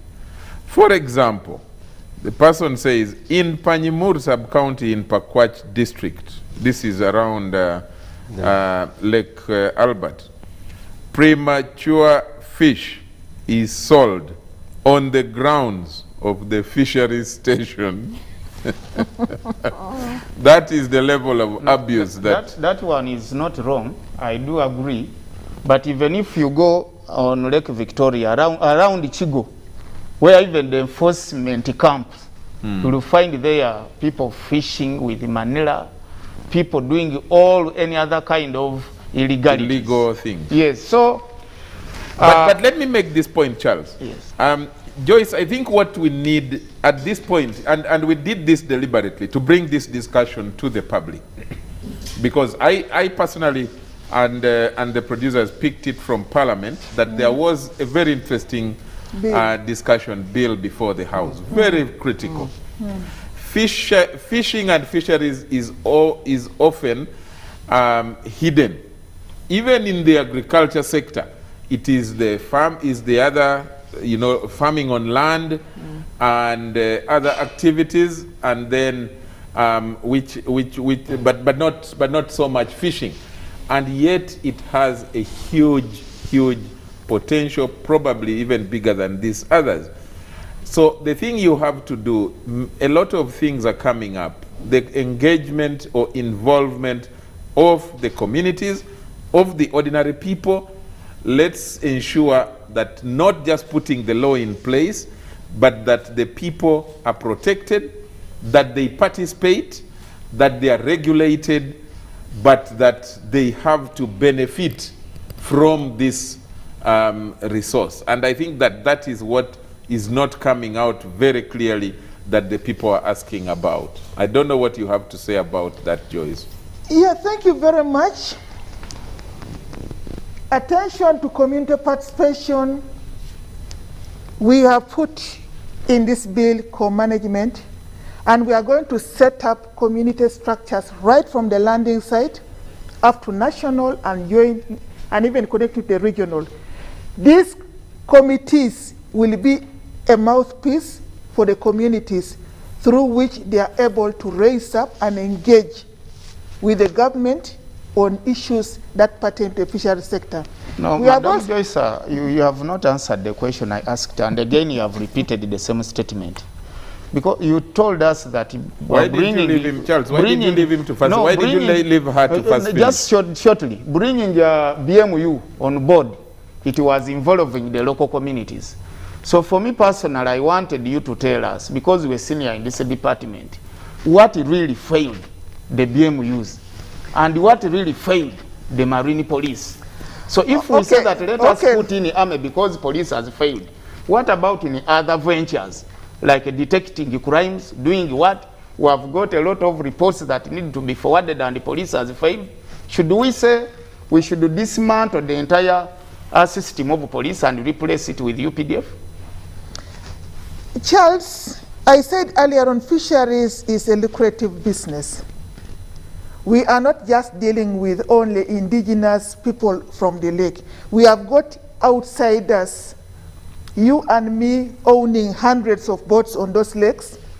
Our interest is to see how much we get out, not about the sustainability.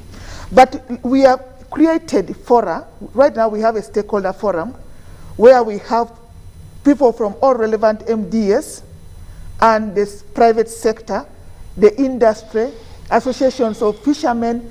We have quarterly meetings where we sit and discuss and come up with suggestions on how we shall improve the fisheries sector. We are bringing back, you are asking what failed the BMUs. Yes. I told you BMUs did very well. However, because of these external people, you find you and me taking our illegal gears. We have overpowered the fishing community. Their work is to make sure at the end of the day, they bring what the boss has demanded. And we're encouraging them to do illegalities. In the bill, we are providing for limiting the number of boats owned by a person. We are providing for limiting the number of gears on the boat. We want to create equity whereby more local people will gain access instead of a few cartels controlling the lake. We want to take the lake back to the local people to own. We are recreating the lake management organizations where the local administrations from LOC1 up to district, together with the fishing communities, will sit down and come up with management measures for their lake as a shared lake, because there's no lake which belongs to one district. They will come together under the lake management organization and they will come and discuss. We are taking management closer back to the people who rely on these lakes on a day-to-day. The chief fisheries officer will be coordinating national issues, but day-to-day will go back to the people who are closer.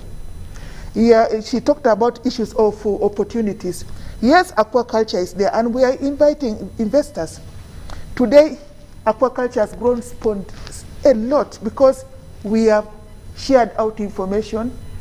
Some people may not be aware of what is there, but we have information going out, and that's why you are seeing a lot of investors coming in. The communities, we are identifying potential sites for aquaculture development, which both on land and in water.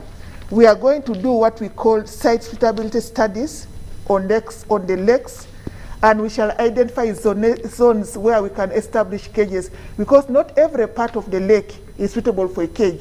So we are doing this jointly for Victoria, jointly with Kenya and Tanzania.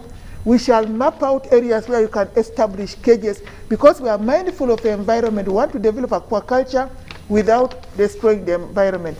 His Excellency allowed us to develop aquaculture in swamps, but not again every area is very suitable for ponds. So we are going to undertake suitability studies. Once we identify this, the ministry is already procuring equipment. We shall construct community aquaculture parks, like what we are trying to pilot in Apache, so that the youth and the women can come and rent those ponds. Mr. Moderator, I would like to appreciate Madam Joyce. Do you believe in all your proposals that will work out?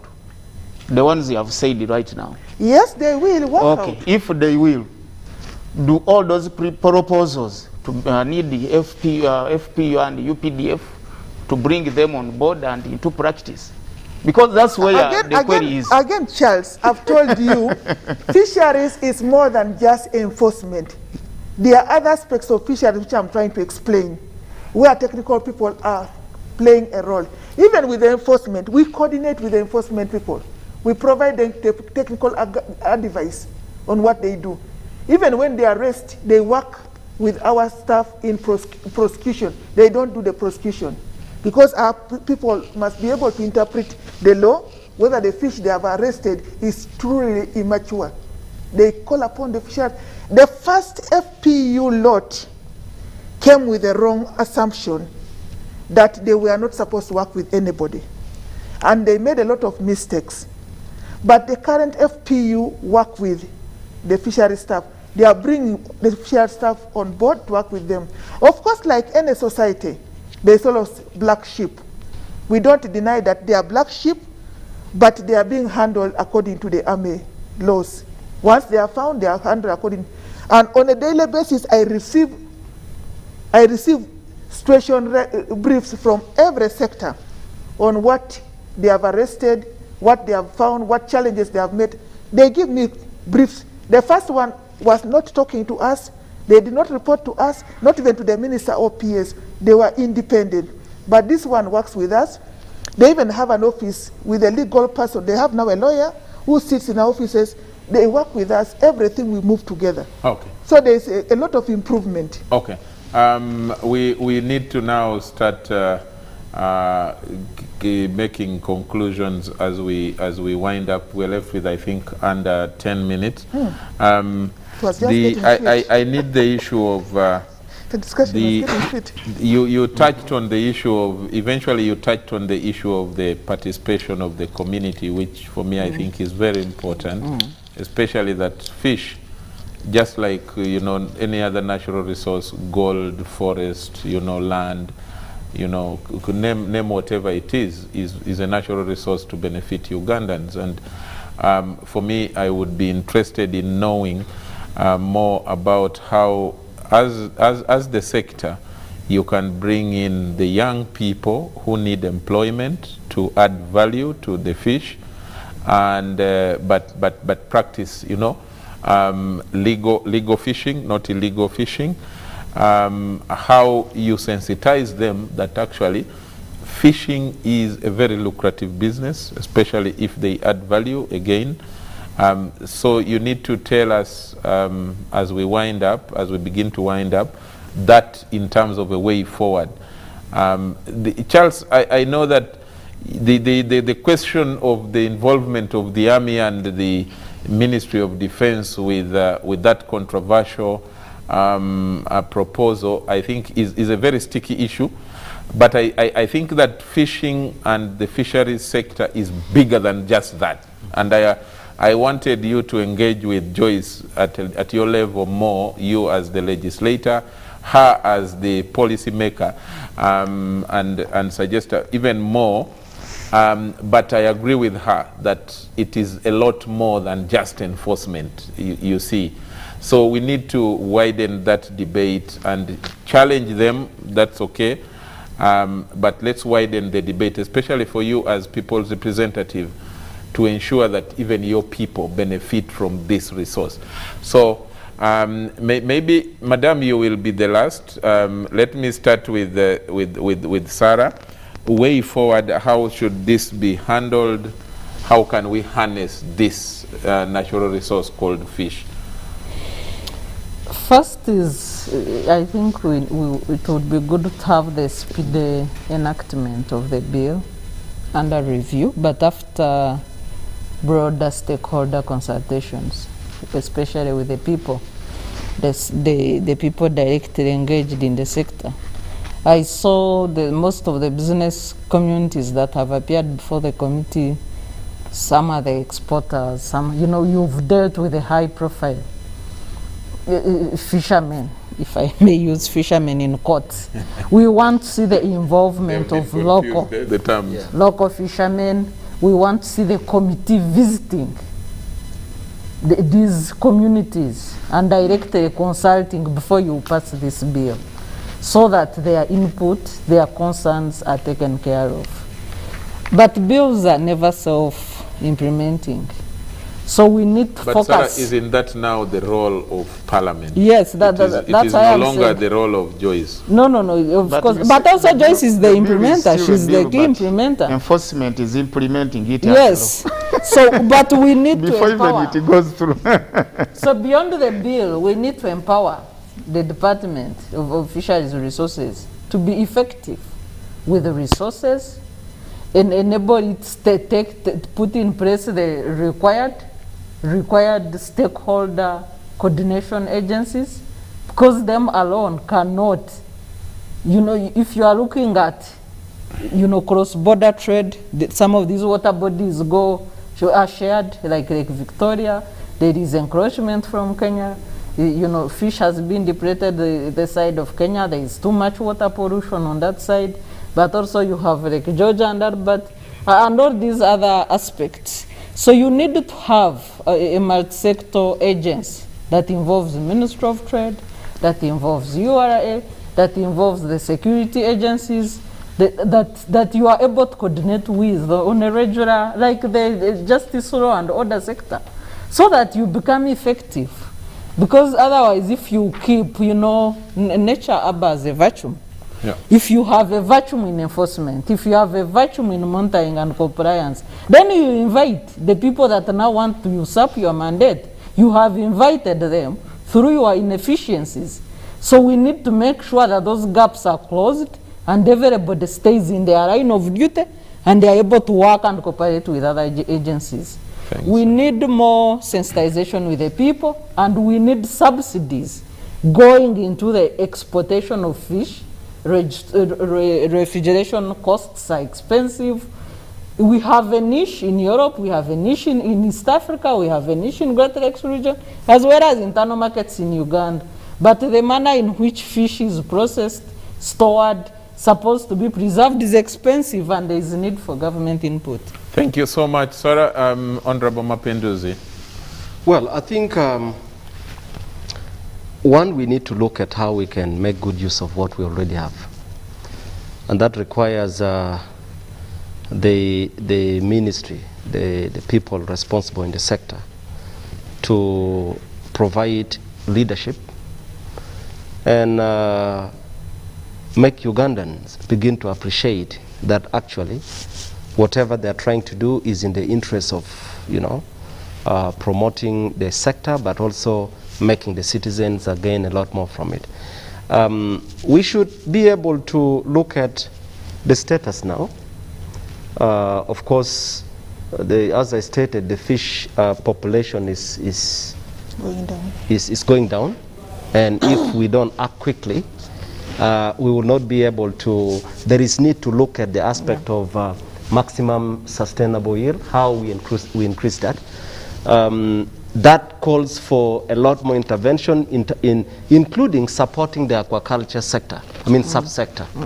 How do we get out there and, motivate people to get into aquaculture? Yes, you say it, a lot has been done, but when you see how much we are producing right now, it's just about 570,000 tons. And from aquaculture, I think it's just about 120,000 tons. So we are not doing much. Okay. And if your target by 2025 is to produce 1.7 million metric tons, and right now you are producing just 500, then we are far from that. So there is need to do a lot to support the sector, but we need to make sure that the component of community involvement and participation is enhanced. The other thing we need to do is to invest heavily in research. All right? Today when we interacted with the NARO team, one of the questions we gave them was why Nile perch? Because the aquaculture subsector, people are dealing in, tilapia and catfish, and so somebody asked and said, what about Nile perch? What are you doing? And the explanation was quite interesting. They demonstrated how much they have done through research, but also how they have failed, because money is not available. And the Director General said they plan to have about 7.8 billion next financial year to support NARO in the development of, in research and development. That's peanut. Okay. So we need to put a lot of money in the areas that we think can help, propel the sector. So we can begin to realize. Someone said we must feed what feeds us. Actually, in Acholi, there is a saying that like I can loosely translate that it's giving meat to the toothless. We have got so much in this country that when we make good use of, we can get so much. But you see, so madam, you really need to wake up. Yeah. Okay. Thanks. Honorable Charles, way forward. Madam is awake, but the system makes her sleep. So, and it's what we need to assist her with. When you look at... Charles is not easy. When you look at the entire fishing activity in Uganda, this bill is only targeting in preparation of Nile perch. It's catering less of the tilapia, muddy fish, catfish, and any other. And that's why and only talking more about Lake Victoria. Yes. That's why when we met the UPDF, the processors of fish, the Indians helped us to explain all about this bill, what is hidden inside. That in tilapia should be for Charlse's consumption, mapenduzi, for local market, and then the Nile perch goes for export because of the illegal restrictions. So the fishermen are applying illegal fishing mechanisms, but also the sector, the directorate, is applying illegal restrictions. Because if per the law, the Fish Act, people are allowed to smoke fish, to sun dry, to salt it, and the directorate itself comes up and bans what is in the law. But also the directorate does not provide alternative. Yes. You don't put a lot of resources to bring better technologies. You find that the entire system is crippling the powers of the locals to benefit from the resource at the expense of creating monopoly and oligopoly to the other investors, which need to be checked. Okay. Charles, I tell you right now, we are second to Tanzania in sharing the biggest geographical water share. We own 43%, and Tanzania has 51%. Kenya with only 6%. When you look at their statistics, the fisheries in Kenya employs more people than compared to Uganda. Tanzania employs about 4 million people into the fisheries sector. And for us in Uganda, the enforcement comes in here, but contrary to what is done to the neighboring countries. As we speak, even right now, there are some people being arrested on the way. And she will not get them, and she will not come to know about them. And the enforcement only them. People are being kept in those barracks. They put them in the police stations during the night. Then during the daytime, they take them to their police, marine, military barracks. So all of that needed to be revised so that Ugandans own the lake and have full mandate to utilize the lake. Okay. So in conclusion, let me. In conclusion, as I wind up, you find that in Kenya, the fisheries sector is not under the army, but it's under Kenya Fisheries Service. Local people own it under corporation. In Tanzania, the fisheries sector is under minister in charge of home affairs, who know what the home need and what the local people need. Internal affairs. Yes, so right now, you find that the local market, a kilo of Nile perch costs 20,000 shillings. But within the factory, it costs between 8,000 to 12 or 14. So when we come up with a policy, which the directorate is implementing, that no animal gutting of fish, apart from the licensed facilities, which are the factories. So that one properly explains that Ugandans will be denied the chance to consume on the Nile perch. Okay, so you are now the lawmaker. You are going to look at that. So now I want to encourage Ugandans. Let my producers bring for me the final comments as they. I need Joyce to answer to make a last statement, taking in mind this as well. Oguti Oswin from Kitgum. The technical guys have hands itching to just swap. In Uganda, we have very good laws and policies, but our challenge is and has been implementation. If we don't improve on the implementation part, don't expect any change. Next. The next is Emma Ginger. Emma from Ginger. We pray for Madame Joy. Thank you for the prayers. She's struggling. We pray for Madame Joyce. She's struggling for her job. Question: are all the local people who are beaten and harassed brutally by UPDF? The question. I think there is a problem. I don't know. But Joyce, you have had some of those, the two questions or concerns, and then there were others. I'm just giving you 2 minutes because we have crossed the midnight hour. Just 2 minutes to try to respond. This is something we shall definitely discuss again at another time. The law is, the bill, sorry, is still undergoing scrutiny by the committee, and then it will go to the main house plenary for debate and will be passed. How it will be passed, depending on how it is passed, either way we shall need to still discuss it. So if you can respond in 2 minutes and then we get out of here. Yeah, thank you very much. There were a number of issues. What are we doing for the youth? We have got plans to set up post-harvest processing and handling infrastructure that will help the youth engage in value addition, resources permitting. But we have those in plans. We are planning to set up cage farming and ponds for youth and women, again, resources permitting. We have the plans in place, but we are hoping that we shall have adequate resources because we appreciate the challenges faced by our youth and our women, and we want to see them enter into money economy too and participate effectively. When it comes to issues of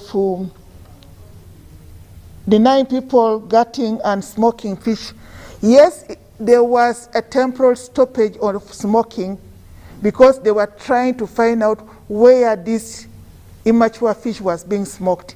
Because a majority of the fish which was being smoked by our women was immature fish. So the army was trying to find where is this immature fish coming. Actually, they discovered smoking places in the forest. If I had the opportunity to show you some of the pictures I receive on a daily basis, you'll be shocked of what our people are capable of doing out there in the forest, in the swamps, as far as the destruction of the resources is concerned. On the issue of gutting at the landing site, again, we are looking at issues of quality because now we are trying to penetrate the Chinese market direct where we can get higher income than smuggling through Korea. And there are quality issues. They are going to come here and inspect, just like EU used to come and inspect our landing sites to make sure the fish is handled in a quality, hygienic manner, like I was trying to explain along the value chain. The same is going to apply to the value chain, the fish mills. If we are to go direct to China, we have a protocol which is about to be signed, but we have to adhere to quality standards. So we have given guidelines that we are going to have gutting at the landing sites for domestic consumption, but at designated points where the fisheries inspector is able to go and monitor the quality and hygienic conditions. We are going to allow smoking. Again, it will be at the landing site at the designated point where the inspector is able to go and check your cover to see that the fish in the cover is mature and not immature. Thanks a lot. Now moderator, thanks a lot. Aquaculture in Nile patch is a wrong research. No, we need aquaculture in Nile patch, it's a wrong research. Charles, Charles, we shall come back to this discussion. In wide and deeper water with stone-like basement of the water. Thank you very much, Joyce Equaport, Acting Director of Fisheries Resources, Ministry of Agriculture, Animal Industry and Fisheries. Thank you very much. Honorable Tebandeke Charles, Bale County Member of Parliament, and I really like your passion about fishing, and it's important.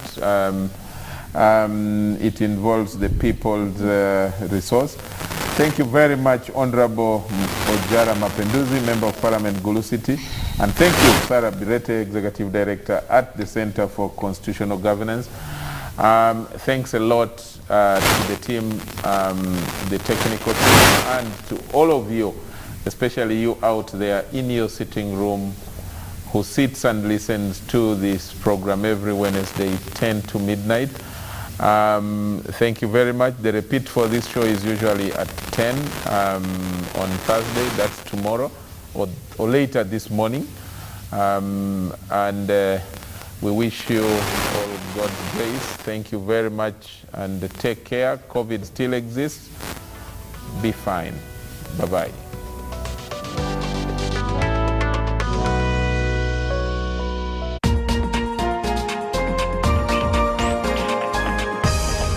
This weekend on UBC. Do you have a passion in makeup? Do you want to be one of the greatest makeup artists? Today, we have a conversation with a freelancer makeup artist. She's actually a very talented makeup artist, as one of the best in town.